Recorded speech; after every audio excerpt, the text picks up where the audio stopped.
अस्सलाम वालेकुम स्टूडेंट्स। तो जो हम लोगों के पास पिछला टॉपिक था वो था क्वेश्चन नंबर 5 एक्सरसाइज 1.3 का। तो अब हम लोग जैसे कि मूव कर रहे हैं question number 6 further question number 6 और क्वेश्चन नंबर 7 पे। तो हम सबसे पहले जो है ना रिकॉल कर लेते हैं कि क्योंकि इन क्वेश्चंस में ट्रांसपोज जो है वो यूज़ होना है, ठीक है, कि ट्रांसपोज ऑफ अ मैट्रिक्स क्या होता है। तो हम लोगों ने रिकॉल कर लिया कि ट्रांसपोज ऑफ अ मैट्रिक्स होता क्या है।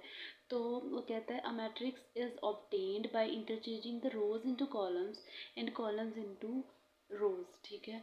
उसका कहने का मतलब ये है कि अगर कोई चीज़ मतलब ये अगर रो है ना, मतलब ये अगर एक कॉलम है, ठीक है, 1 2, वो कहता है इस 1 2 को अगर हम लोग चेंज कर दे, जब ट्रांसपोज लिया गया तो इसको चेंज कर दिया जाए। ये क्या था, कॉलम कॉलम इनटू रोज में चेंज कर दिया। 1 2 इस तरह से था, हमने इसको इस तरह से चेंज कर दिया। सिमिलरली 3 4 इस तरह से था, इसको इस तरह, तो कहते हैं ये ट्रांसपोज हो गया।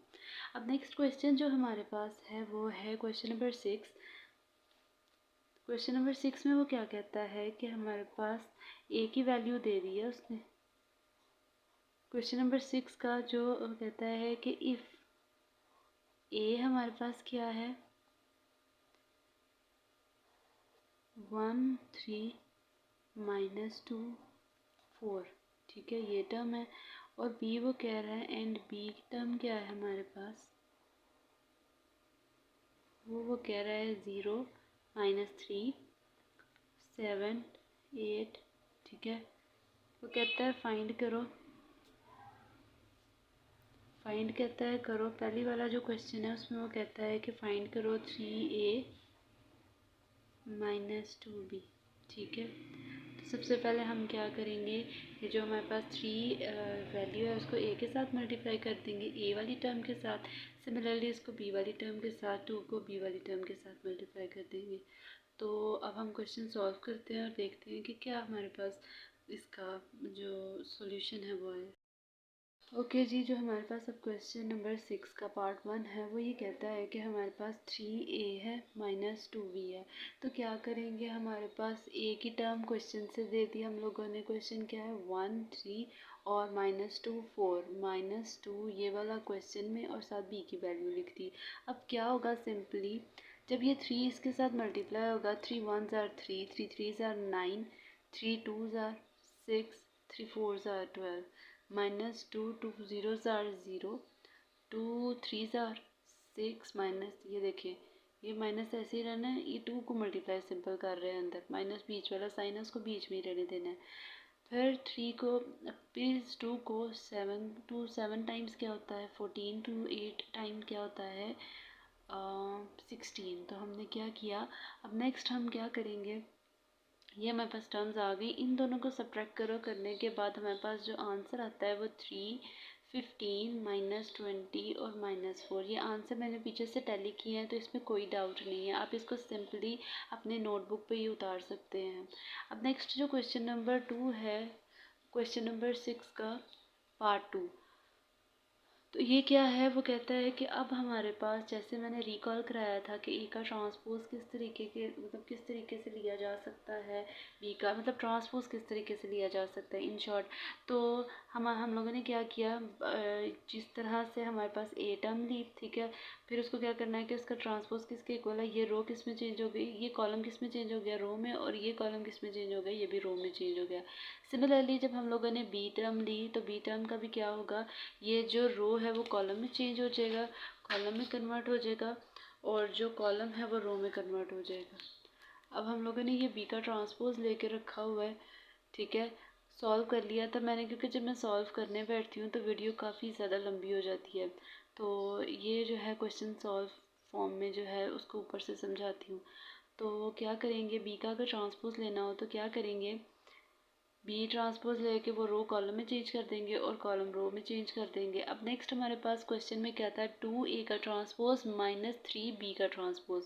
तो हम लोगों ने a का ट्रांसपोज की वैल्यू लिख दी, सिमिलरली -3, ये तो क्वेश्चन में बताया हुआ था, ये क्वेश्चन है ये पार्ट 2, इसमें वो ये कह रहा है कि जो हमारे पास बीच में क्या था -3 और साथ बी का ट्रांसपोज। जब हम लोगों ने अब सिमिलरली जिस तरह हमने पहले क्वेश्चन सॉल्व किया था, इस 2 को भी अंदर मल्टीप्लाई कर देना है, सारी एंट्रीज़ के साथ मल्टीप्लाई करना है।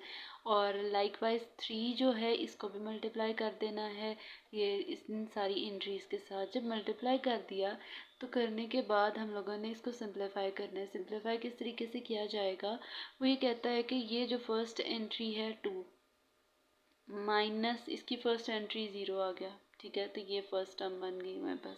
सिमिलरली -4 है, -21 है, ये इधर आ गया। 6 है, ये वाला 6 माइनस माइनस क्या हो गया प्लस, और 8 -24 हो गया, ठीक है। तो हमारे पास जो इसका आंसर आया वो ये है 2 -25 15 -16। ये हमारे पास जो है इसका आंसर आ गया। होपफुली आपको ये अंडरस्टैंड हो गया होगा। और अब जो है मूव करते हैं क्वेश्चन नंबर 7 में। तो क्वेश्चन नंबर 7 को कुछ इस तरह से वो कह रहा है कि इफ़ का मतलब ये होता है अगर, ठीक है।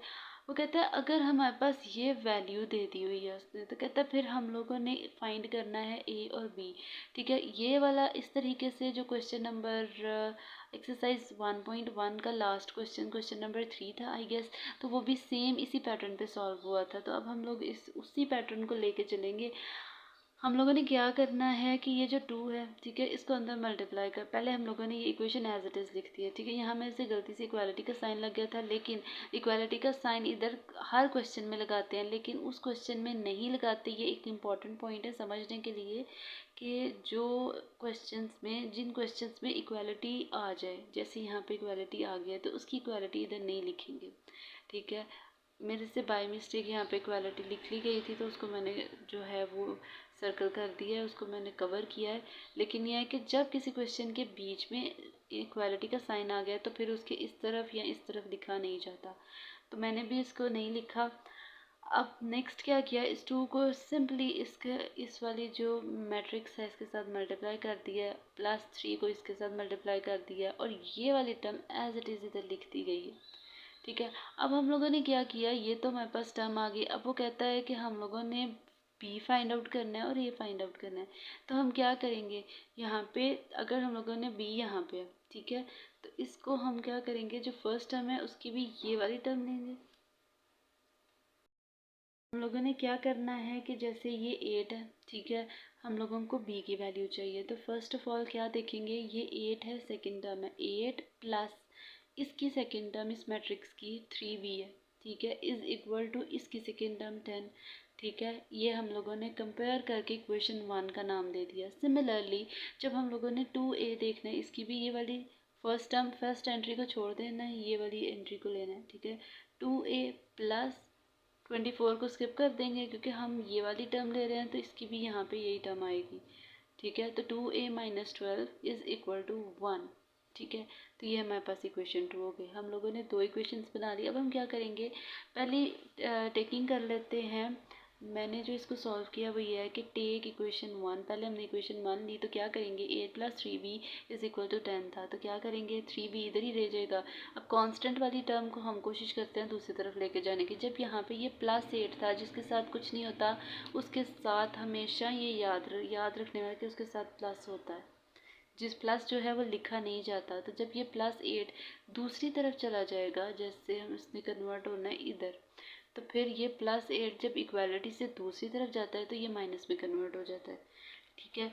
तो फिर हम क्या करेंगे, 10 में से माइनस किया 8 तो 2 आ गया, ठीक है। अब जब यहाँ पे ये भी पॉइंट समझने वाला है कि जब यहाँ पे इस b के साथ ये 3 मल्टीप्लाई हो रहा है, इक्वालिटी से इस तरफ अगर कोई चीज़ मल्टीप्लाई हो रही है तो दूसरी तरफ जाएगी तो डिवाइड हो जाएगी। तो हमारे पास b की वैल्यू आ गई 2/3। अब हम लोगों ने नेक्स्ट पेज पे मूव करते हैं, तो उसमें हम लोगों ने देखा कि जो हम लोगों ने इक्वेशन 2 दी थी उसको मैंने ले लिया है। उसमें क्या करेंगे 2a minus 12 is equal to 1। अब यहाँ पे हम लोगों ने इस साइन समेत इस वैल्यू को उठाना होता है। मैंने वहाँ पे 8 के साथ प्लस इसलिए लगाया ताकि इस चीज़ की समझ आ जाए इजीली। यहाँ पे -12 है, तो -12 जब दूसरी तरफ जाएगा तो क्या हो जाएगा, +12 हो जाएगा। यहाँ पे ये माइनस है, दूसरी तरफ जाके प्लस हो जाएगा। ये इंपॉर्टेंट पॉइंट है समझने के लिए कि अगर एक चीज़ इक्वालिटी से पहले प्लस है तो दूसरी तरफ जाके माइनस हो जाएगी। सिमिलरली अगर एक चीज़ इक्वालिटी से पहले मल्टीप्लाई हो रही है, तो जब वो दूसरी तरफ जाएगी तो वो डिवाइड हो जाएगी। अब हम लोगों ने क्या करना है, 2a plus 2a is equal to 13। ठीक है, तो a जो हमारे पास इधर ही रहा, ये चीज़, ये जो यहाँ पे 2 है ये मल्टीप्लाई हो रहा है, जब ये दूसरी तरफ जाएगा तो ये डिवाइड हो जाएगा, तो a इज़ इक्वल टू 13/2 हो जाएगा। तो ये था हमारा आज का लेक्चर। तो होपफुली आपको जो है वो इसकी समझ आ गई होगी। नेक्स्ट मेरे पास जो एक्सरसाइज 1.3 है चैप्टर नंबर 1 का, वो उसका सिर्फ एक क्वेश्चन रह गया, वो इंशाल्लाह मैं अपनी नेक्स्ट वीडियो में अपलोड करूँगी। तब तक के लिए अल्लाह हाफिज़।